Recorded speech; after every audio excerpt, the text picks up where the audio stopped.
guys, and welcome back to my homestead. Today is early November, and here in New England the foliage is beginning to fall, and I also know that this is the perfect time for me to treat my orchard. I don't have much, I only have a few trees of my apple, pear, plums, whatever, so I need to treat them now in the fall. So here's the story. Earlier this year, I had to destroy two or three of my plum trees because we had this weird fungus that completely infected the entire tree, and we had to get rid of it. But also I noticed that my cherry trees had weird spots all over the leaves, almost like burn marks, and I had several patches that were all brown in the middle of the summer, even though we didn't have a drought period or anything. So I discovered that I had a fungal disease in my orchard and I needed to treat it. Because I'm trying to keep my orchard as organic and as natural as possible, I needed to combat it somehow. So I did some research and I found out that I can treat it with urea. Urea is high in nitrogen, and I have a bag here to show you guys. I'm not promoting any companies, this is just what happened that I got. So this is a urea, and it's a very, very high source of nitrogen. And normally nitrogen is used to create beautiful foliage in our gardens, in our orchards, right?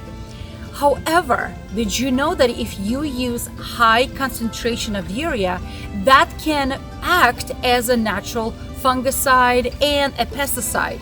So here's the story. See, right now I still have some foliage left, and to be honest with you, I should have treated these trees a few weeks ago when it was still full of foliage. Before the leaves fall, it is important that we treat it by killing anything that potentially could be hovering and trying to survive, winterize here in the bark of the tree, in the stems of the tree.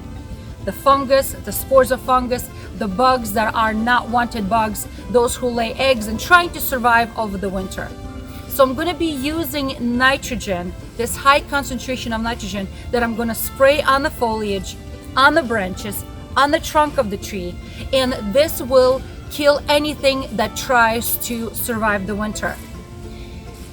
I know that, so in the spring, normally we find a big pile of foliage right underneath the trees, but this nitrogen will create a fast decomposing, so it's going to break down into mulch very, very, very quickly. So defoliation, it's called. I found in some articles it's called. So I'm going to use a very high concentration. So I already mixed it here in a bucket, but here's the thing. I tried this to mix in a cold water and it did not work. So I actually had to go back in the house and get some hot water and dissolve my urea in this water. And the concentration I'm going to be using, if you're using the metric system, I'm using 10 liters of warm water, and it's cooling off already. Warm water to 600 to 700 grams of urea. Okay, so 10 liters of water, 600 or 700 grams of, depends on how you choose to do it, of urea. So now if you convert that to the American system, which is kind of difficult, if you break this down easily, it's about 1 gallon concentration of 1 gallon of water to about I wrote this down, where's my paper, hold on a second, 1 gallon to about 10 ounces or so of urea. So urea, as you know, is really urine from the animals, so it had these little pebbles, definitely had that smell of urea. So I diluted everything, and I'm going to be putting it in my sprayer, and I'm going to be spraying these trees.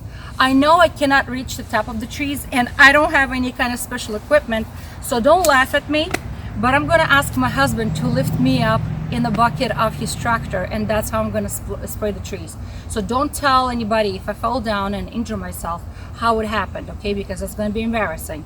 But hopefully we'll be safe today. But yeah, so let me pour this into my sprayer, and I'm going to be spraying my trees, and I'm going to spray not just the leaves, the foliage that's left over, but also I'm going to spray all the branches and the trunk.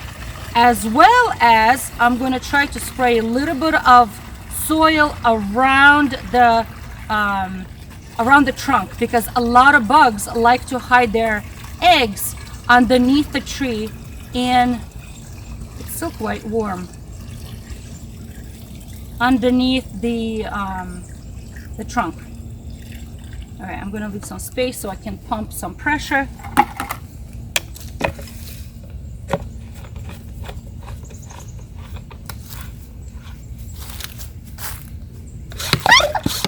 All right, pump it up, pump it up.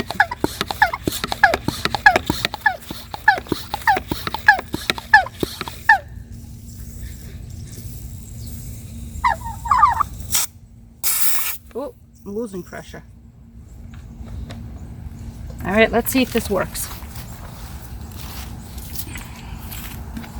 This is not the clean job, so wear some clothes that you don't mind stinking up.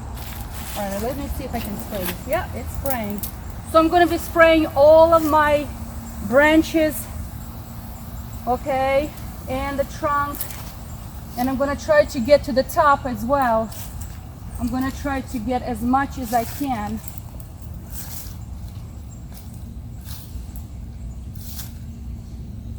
And I'm also going to try to spray. Now, it is recommended to spray on a dry day, not on a windy day, because if you try to do this on a windy day, you're just going to end up spraying in the wind, you know, and it's not going to hit your trees at all.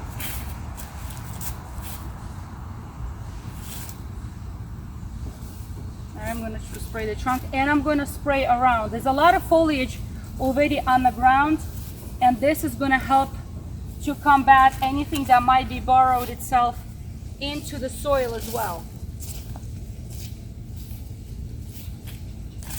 But after this, in a few days, I also going to paint the trunks of my trees. That's something that I don't see done very often in this country, but it's something that we do back in Russia and Ukraine, Belarus. We paint the trunks of the trees with hydrated lime.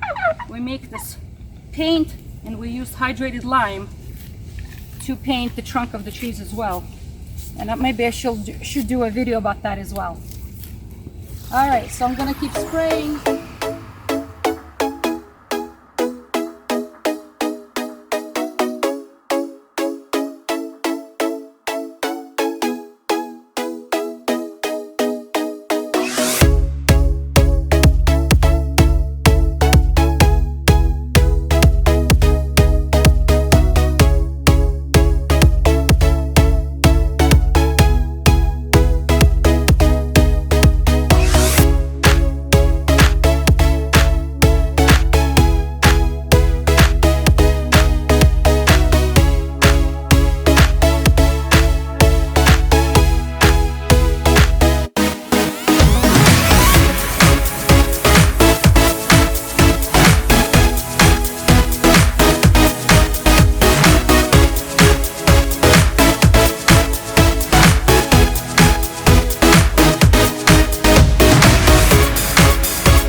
Do not attempt this at home.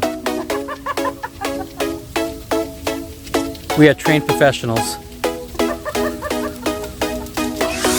Yes, we are. Sort of. Okay. All right. I'm done. Done spraying. All right, friends.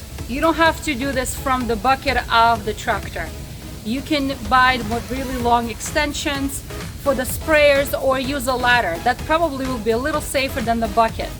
But I definitely enjoyed this, even though it's a messy job and probably not for everyone. But I hope that this will help to treat my trees against the parasites and unwanted fungus. On this note, friends, I'm gonna do another video how I'm gonna paint the trunks of the trees in the next couple of weeks before the real cold sets in here in New England. And on this note, I'm gonna say thank you for watching. I hope you enjoyed this craziness on our homestead, and be encouraged and try something new.